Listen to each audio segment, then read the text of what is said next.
तक्षशिला में आचार्य चाणक्य ने जैसे ही सुकन्या से कहा कि उसे तक्षशिला छोड़ना होगा, तो सुकन्या यह सुनकर हैरान हो गई। उसे अपने कानों पर विश्वास नहीं हो रहा था। उसने दोबारा पूछा, आचार्य, क्या यह सच है? मुझे तक्षशिला छोड़कर जाना होगा? चाणक्य ने हां में सर हिलाते हुए कहा, हां पुत्री, विषकन्या बनने की प्रक्रिया बहुत जटिल है। इसमें खतरा भी बहुत है। अगर किसी को तुम पर संदेह हो गया तो हमारा लक्ष्य अधूरा ही रह जाएगा। इसलिए तुम्हें यहां से जाना ही होगा। सुकन्या निराश होती हुई बोली, आचार्य, कोई और विकल्प नहीं है? चाणक्य समझाते हुए बोले, पुत्री, लक्ष्य का कोई विकल्प नहीं होता। वो या तो प्राप्त होता है या फिर व्यक्ति असफल हो जाता है। सुकन्या यह सुनकर और भी निराश हो गई। तब आचार्य चाणक्य बोले, तुम्हें निराशा को खुद पर हावी नहीं होने देना चाहिए। निराशा टोकरी में रखे उस सड़े फल के समान होती है, जो अपने साथ साथ बाकी फलों को भी सड़ा देता है। अगर तुम निराश हुई तो तुम्हारा लक्ष्य कभी पूरा नहीं होगा। सुकन्या को तक्षशिला से बाहर जाने से ज्यादा दुख चंद्रगुप्त से दूर जाने का हो रहा था। उसकी आंखों में आंसू भर आए थे। वो अपने आंसू पोंछते हुए बोली, आचार्य, मैं अपना ध्यान अपने लक्ष्य से भटकने नहीं दूंगी। आप जैसा कहेंगे मैं वैसा ही करने को तैयार हूं। चाणक्य बोले, मुझे तुमसे ऐसी ही आशा है पुत्री। सुकन्या का दृढ़ निश्चय देखकर वो मंद मंद मुस्कुरा रहे थे। अगली सुबह तक्षशिला के विश्वविद्यालय में आचार्य गजानन की कक्षा चल रही थी। वो आज सभी छात्रों को एक विषैले पुष्प के बारे में बता रहे थे। उनके हाथ में चमेली के पुष्प के समान दिखने वाला एक पुष्प था। गजानन वो पुष्प छात्रों को दिखाते हुए बोले, यह दिखता अवश्य चमेली के पुष्प जैसा है, लेकिन है नहीं। जब कोई व्यक्ति इस पुष्प के संपर्क में आता है तो उसकी त्वचा में जलन उत्पन्न हो जाती है, और फिर धीरे धीरे जलन इतनी बढ़ जाती है कि वो व्यक्ति सहन नहीं कर पाता और मृत्यु को प्राप्त हो जाता है। तभी एक छात्र ने उत्सुकतावश पूछा, आचार्य, ये फूल कहां मिलता है? गजानन बोले, हर जगह, बस इसकी पहचान होनी चाहिए। वो छात्रों को उस पुष्प की पहचान कैसे की जाए ये समझाने लगे। ये सुनकर पब्बत ने हंसकर फुसफुसाते हुए वीरसेन से कहा, हमें क्या करना है अब इसकी पहचान जानकर या इन औषधियों का? हमारा शत्रु तो खुद विषैला बनकर भगवान को प्यारा हो चुका है। वीरसेन भी मुस्कुराते हुए बोला, सत्य कह रहे हो मित्र। दोनों अभी चंद्रगुप्त की मृत्यु के बारे में बात ही कर रहे थे कि इसी बीच कक्ष के द्वार से चंद्रगुप्त की आवाज आई, आचार्य, क्या मैं कक्षा में प्रवेश कर सकता हूं? सबने द्वार की ओर देखा तो चंद्रगुप्त वहां खड़ा था। वो स्वस्थ और प्रसन्न लग रहा था। उसे देखते ही आचार्य गजानन हैरान रह गए। पब्बत और वीरसेन की आंखें भी फटी की फटी रह गई। किसी को भी अपनी आंखों पर विश्वास नहीं हो रहा था। गजानन ने आश्चर्य से कहा, चंद्रगुप्त, तुम? चंद्रगुप्त ने उन्हें सर झुकाकर प्रणाम किया और फिर विनम्रतापूर्वक बोला, जी आचार्य, क्या मैं अंदर आकर बैठ सकता हूं? गजानन को विश्वास नहीं हो रहा था कि चंद्रगुप्त उनकी आंखों के सामने जीवित खड़ा है। उन्होंने मन ही मन कहा, ऐसा कैसे हो सकता है? पब्बत ने तो कहा था कि चंद्रगुप्त को सांप ने डस लिया है, फिर वो सांप के जहर से बच कैसे गया? यह तो असंभव है। गजानन को इस तरह से शांत देखकर चंद्रगुप्त ने फिर पूछा, आचार्य, क्या मैं अंदर आ सकता हूं? गजानन का ध्यान चंद्रगुप्त की ओर गया। वे अनजान बनते हुए कठोर स्वर में बोले, कहां थे तुम?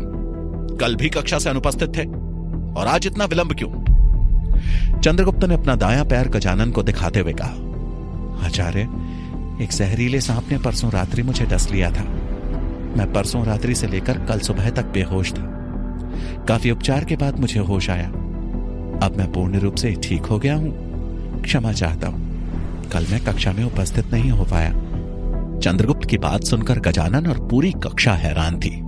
गजानन ने मन ही मन सोचा, ऐसा कैसे हो सकता है कि सांप के जहर से ये पूरी रात्रि बेहोश रहा, फिर भी जीवित बच गया? आश्चर्य। उन्होंने बुझे हुए मन से चंद्रगुप्त को प्रवेश की आज्ञा दे दी। चंद्रगुप्त ने कक्षा में प्रवेश किया। इधर पब्बत और वीरसेन तो जैसे इसी डर में थे कि चंद्रगुप्त किसी को यह बात ना बता दे कि ये सब उनकी गलती है। वीरसेन ने फुसफुसाते हुए पब्बत से कहा, मित्र, चंद्रगुप्त बच कैसे गया? पब्बत बोला, ज्ञात नहीं, हमने तो देखा था कि इसकी सांसें चलनी बंद हो गई थी। वीरसेन बोला, कहीं ये कुलपति को जाकर परसों रात्रि का सच ना बता दे। पब्बत ने चंद्रगुप्त की तरफ देखकर कहा, मुझे ऐसा नहीं लगता कि वो ऐसी गलती करेगा। अगर उसने बताया तो वो खुद भी फंस जाएगा, और फिर भला सांप ने इसको जो काटा, इसमें हमारा कोई दोष नहीं है, और इस बात के गवाह यहां मौजूद कई छात्र हैं। पब्बत की बात सुन वीरसेन की जान पे जान आई, लेकिन चंद्रगुप्त के बच निकलने का दुख उनकी आंखों में साफ झलक रहा था। जब तक आचार्य गजानन की कक्षा खत्म नहीं हुई, वो चंद्रगुप्त को देखते, बस देखते ही रहे। कक्षा खत्म होने के बाद गजानन कक्षा से बाहर निकले और दूसरी कक्षा की ओर जाने लगे, लेकिन उन्हें अभी भी विश्वास नहीं हो रहा था कि चंद्रगुप्त जीवित लौट आया है। वो उसके बारे में सोच ही रहे थे कि तभी उनकी भेंट सामने से आते आचार्य चाणक्य से हो गई। चाणक्य को देख एक बार को उनका मुंह बन गया, लेकिन उन्होंने अपनी भावनाओं को नियंत्रित कर लिया। वो फिर मुस्कुराए और चाणक्य को देख बोले, आपकी यात्रा कैसी रही आचार्य? पलायन करने वालों को आपने तो रोक ही दिया होगा, वहां की स्थिति तो ठीक है ना? चाणक्य मुस्कुराते हुए बोले, हां, अफवाहों के जहर को तो मैंने कम अवश्य कर दिया है, परंतु उसकी काट की औषधि को ढूंढना अति आवश्यक है। गजानन को उनकी बात समझ नहीं आई। उन्होंने बिना कुछ कहे वहां से जाना चाहा कि तभी चाणक्य ने उनके हाथ में औषधि की पुस्तकें देखते हुए फिर से कटाक्ष किया। प्रयोग के बिना औषधि का ज्ञान व्यर्थ है। छात्रों को शायद यह बात बहुत अच्छे से समझाई है अपने, इसीलिए वो प्रयोग की राह पे चल पड़े हैं। गजानन ने मुड़कर चाणक्य को देखा, लेकिन वो मुस्कुराते हुए चुपचाप वहां से निकल गए। गजानन ने मनी मन सोचते हुए कहा, आखिर आचार्य चाणक्य के मन में क्या चल रहा है? कुछ दिनों पहले उनके पास विषैली औषधि और विषधरों से जुड़ी किताबें और ताड़पत्र थे, और आज भी औषधि की ही बातें कर रहे हैं। कहीं इन सब में कोई रहस्य तो नहीं छुपा है? तभी पीछे से पब्बत आकर बोला, क्या हुआ आचार्य? गजानन सोचते हुए बोले, चंद्रगुप्त का सर्प के विष से बच जाना और आचार्य चाणक्य का कुछ दिन पहले विषैली औषधि की पुस्तकें ले जाना, इन सब में कोई तो संबंध है। हमें ज्ञात करना पड़ेगा कि आखिर चाणक्य के मन में चल क्या रहा है। पब्बत बोला, आचार्य, मैंने स्वयं अपनी आंखों से चंद्रगुप्त को मरा हुआ देखा था, उसकी सांसें बंद हो चुकी थी। गजानन बोले, मुझे ऐसा क्यों लग रहा है कि आचार्य चाणक्य को पहले से ज्ञात था कि भविष्य में ऐसा कुछ होगा। मैं समझ नहीं पा रहा हूं, कुछ ऐसा है जो हमारी नजरों से छूट रहा है। हमें उसी कड़ी को ढूंढना पड़ेगा। गजानन बहुत दुविधा में थे। सब उनकी समझ से बाहर था, जिसके चलते अब उन्हें खुद पर ही क्रोध आने लगा था। जहां तक्षशिला में गजानन चाणक्य की चाल को समझने का प्रयत्न कर रहे थे, वहीं मगध में शंभुनाथ अमात्य को अपनी चाल में फंसाने चले थे। अमात्य द्वारा पूछताछ किए जाने के बाद राजहंस बेचैन हो चुका था। वो किसी तरह सबकी नजरों से बचता हुआ मंत्री शंभुनाथ से मिलने उनके कार्यालय में पहुंचा। शंभुनाथ अकेले ही अपने कक्ष में बैठे थे और उनके सामने चौसर की बिसातें बिछी हुई थी। शंभुनाथ को अकेले चौसर का खेल खेलता देख राजहंस बोला, मंत्री जी, ये खेल तो 4 लोगों के साथ खेला जाता है, लेकिन आप तो अकेले ही खेल रहे हैं। शंभुनाथ मुस्कुराते हुए बोले, ये खेल भले ही 4 लोगों में खेला जाता होगा, लेकिन मेरा उन चारों प्रतिद्वंद्वियों के मस्तिष्क में घुस उनकी मंशा को भांपना आवश्यक है। राजहंस वहां बैठते हुए बोला, मंत्री जी, ये तो बहुत कठिन मालूम पड़ रहा है। शंभुनाथ ने गंभीर होते हुए सेनापति भुजंग वाली चाल चली और बोले, ये सब छोड़ो, तुम अपना कार्य बताओ, किस कार्य हेतु आए थे? राजहंस सर पकड़ते हुए बोला, मंत्री जी, मुझे लगता है कि अमात्य को आभास हो गया है कि मालकेतु के साथ कुछ गलत हुआ है। उन्हें मेरे कथन पर विश्वास नहीं हो रहा था। शंभुनाथ का ध्यान खेल से हट राजहंस की तरफ गया। वो बोले, विस्तार से कहो। राजहंस ने उन्हें अमात्य के उसके कक्ष में आने और मालकेतु के बारे में पूछताछ करने की सारी बात बता दी। यह सुन शंभुनाथ का चेहरा खिल उठा वो मुस्कुराते हुए बोले, उत्तम, यही समय है। अमात्य का ध्यान शंभुनाथ के मुख से मुरा निकलने वाला था कि तभी उन्होंने खुद की वाणी को लगाम दिया और बोले, मुझसे हटाकर मालकेतु पर मोड़ने का।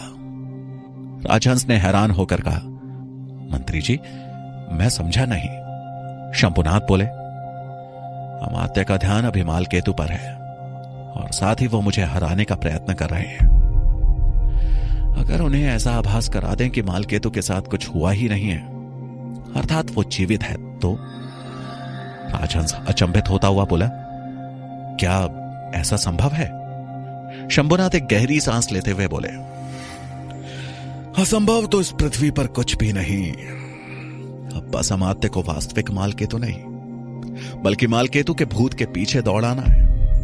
राजहंस बोला, हम ऐसा कैसे कर पाएंगे?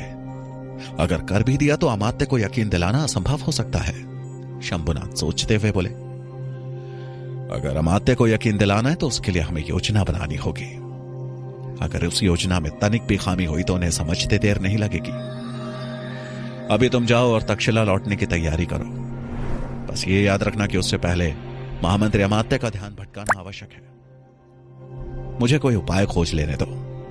राजहंस ने हां में सर हिलाया और वहां से चला गया। उसके जाते ही शंभुनाथ बोले, मुझे मुरा को भी इसकी खबर देनी होगी। मगध में जहां शंभुनाथ को अमात्य को फांसने का मौका मिल चुका था, वहीं तक्षशिला में चंद्रगुप्त भी अपने सहपाठी को फांसने का मन बना चुका था। कक्षा समाप्ति के बाद चंद्रगुप्त उस छात्र के पास जा पहुंचा जिसके चलते वो तलवारबाजी के लिए उस दिन मैदान में उतरा था। चंद्रगुप्त ने उस छात्र से माफी मांगते हुए कहा, क्षमा कर देना मित्र, मैं तुम्हारी सहायता नहीं कर पाया। वो छात्र बोला, मित्रों के बीच क्षमा कैसी? बल्कि क्षमा तो मुझे मांगनी चाहिए कि उस रात मैं तुम्हारे लिए कुछ नहीं कर सका। पर मुझे खुशी है कि तुमने मेरे लिए प्रयत्न किया और अपनी जान भी दांव पर लगाई। जीत हार तो होती रहती है।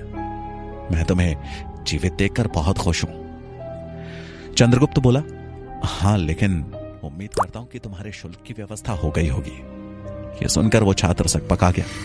उससे कोई जवाब देते नहीं बना। चंद्रगुप्त बोला, कोई परेशानी है? वो छात्र बोला, नहीं, राजकुमार पब्बत ने मेरी मदद कर दी थी।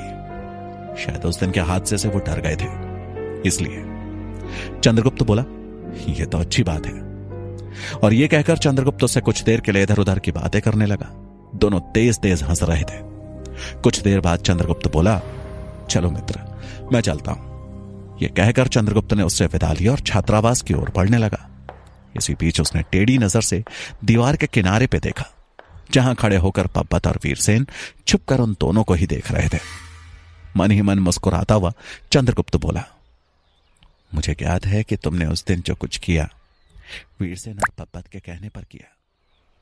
उन्होंने तुम्हें मोहरा बनाकर अपनी चाल चली, लेकिन अब मेरी बारी है। तुमने मित्रता की आड़ में मेरे लिए जो गड्ढा खोदा था, अब उसमें तुम स्वयं गिरोगे और तुम्हें गिराएगा तुम्हारा परम मित्र राजकुमार पब्बत। इधर चंद्रगुप्त को उस छात्र के साथ हंसता हुआ देख पब्बत को शक हो गया कि कहीं वो उसके साथ तो नहीं मिल गया है। चंद्रगुप्त मुस्कुराता हुआ वहां से निकल गया। चंद्रगुप्त को मुस्कुराता देख पब्बत ने वीरसेन से कहा, उस छात्र को नहीं छोड़ेंगे, वो अवश्य ही चंद्रगुप्त के साथ मिल चुका है। वीरसेन बोला, हां मित्र, पर अभी नहीं, सही समय पे। पब्बत ने उसकी बात पे अपनी सहमति जताई, लेकिन वो गुस्से से उसी छात्र को देख रहा था। तक्षशिला में चंद्रगुप्त अपनी चाल चल चुका था। वहीं शंभुनाथ अपनी चाल को कामयाब बनाने के लिए मुरा को ढूंढ रहे थे। शंभुनाथ रसोई घर गए, लेकिन वहां उन्हें मुरा कहीं नहीं दिखी। वो हैरान थे कि मुरा को तो इस समय रसोई घर में होना चाहिए, वो कहां जा सकती है। अब वो उसे ढूंढते हुए दासी कक्ष की तरफ बढ़े, लेकिन वहां पहुंच वो जैसे ही प्रवेश करने वाले थे कि तभी उन्हें एक प्रहरी ने रोकते हुए कहा, मंत्री जी, आप यहां कोई विशेष कार्य? शंभुनाथ बोले, दासी मुरा रसोई घर से अनुपस्थित है, उसी को खोज रहा हूं, बहुत सारा काम पड़ा है। प्रहरी बोला, किंतु यहां कोई नहीं है, दासी कक्ष पूरी तरह से खाली है, सभी दासियां अपने अपने कार्य पर गई हैं, आप चाहें तो देख सकते हैं। शंभुनाथ बोले, उसकी कोई आवश्यकता नहीं। यह कहकर शंभुनाथ वहां से चले आए। वो महल के गलियारे से गुजर अपने कार्यालय की ओर बढ़ ही रहे थे कि तभी किसी के सिसकने की आवाज उनके कानों में पड़ी। उन्होंने पीछे मुड़कर देखा, लेकिन वहां कोई भी नहीं दिखा। उन्होंने मन ही मन कहा, रोने की आवाज तो इधर से ही आ रही है, कौन हो सकता है? वो सिसकने की आवाज का पीछा करते हुए गलियारे से हट महल के चबूतरे की तरफ बढ़ गए। जैसे जैसे वो चबूतरे की तरफ बढ़े, आवाज और भी ज्यादा साफ सुनाई देने लगी। वो जैसे ही चबूतरे पे पहुंचे तो ये देखकर चकित रह गए कि मुरा चबूतरे के किनारे पे खड़ी हो कूदना चाह रही है। तभी मुरा ने वहां से कूदने के लिए अपना पैर आगे बढ़ाया। इधर विशाखा शंभुनाथ को ढूंढते हुए उसी तरफ आ रही थी। उसने शंभुनाथ को मुरा के बारे में पूछताछ करते रसोई घर में ही देख लिया था, लेकिन कार्य में व्यस्त होने के कारण वो उनके पीछे नहीं आ पाई थी। वो इसी सोच में डूबी थी कि आखिर शंभुनाथ को अचानक मुरा से ऐसा क्या काम पड़ गया जो उसके बारे में इतनी पूछताछ कर रहे हैं। विशाखा ने दासी कक्ष के पास आकर शंभुनाथ के बारे में पूछा तो पता चला वो तो यहां से चले गए। विशाखा उनके पीछे उनके कार्यालय की ओर चल दी और वहीं मुरा ने अपने बहते आंसुओं को पोंछा और अपना दूसरा पैर भी आगे कर दिया। क्या मुरा अपना जीवन समाप्त कर देगी या फिर शंभुनाथ सही समय पर उसे बचा लेंगे? चंद्रगुप्त द्वारा चली गई चाल का पप्पत और वीरसेन पर क्या प्रभाव पड़ेगा? क्या सुकन्या को तक्षशिला से बाहर भेजने में छिपी है चाणक्य की कोई नई रणनीति? क्या होगा कहानी का अगला पड़ाव? जानने के लिए सुनिए चाणक्य का अगला भाग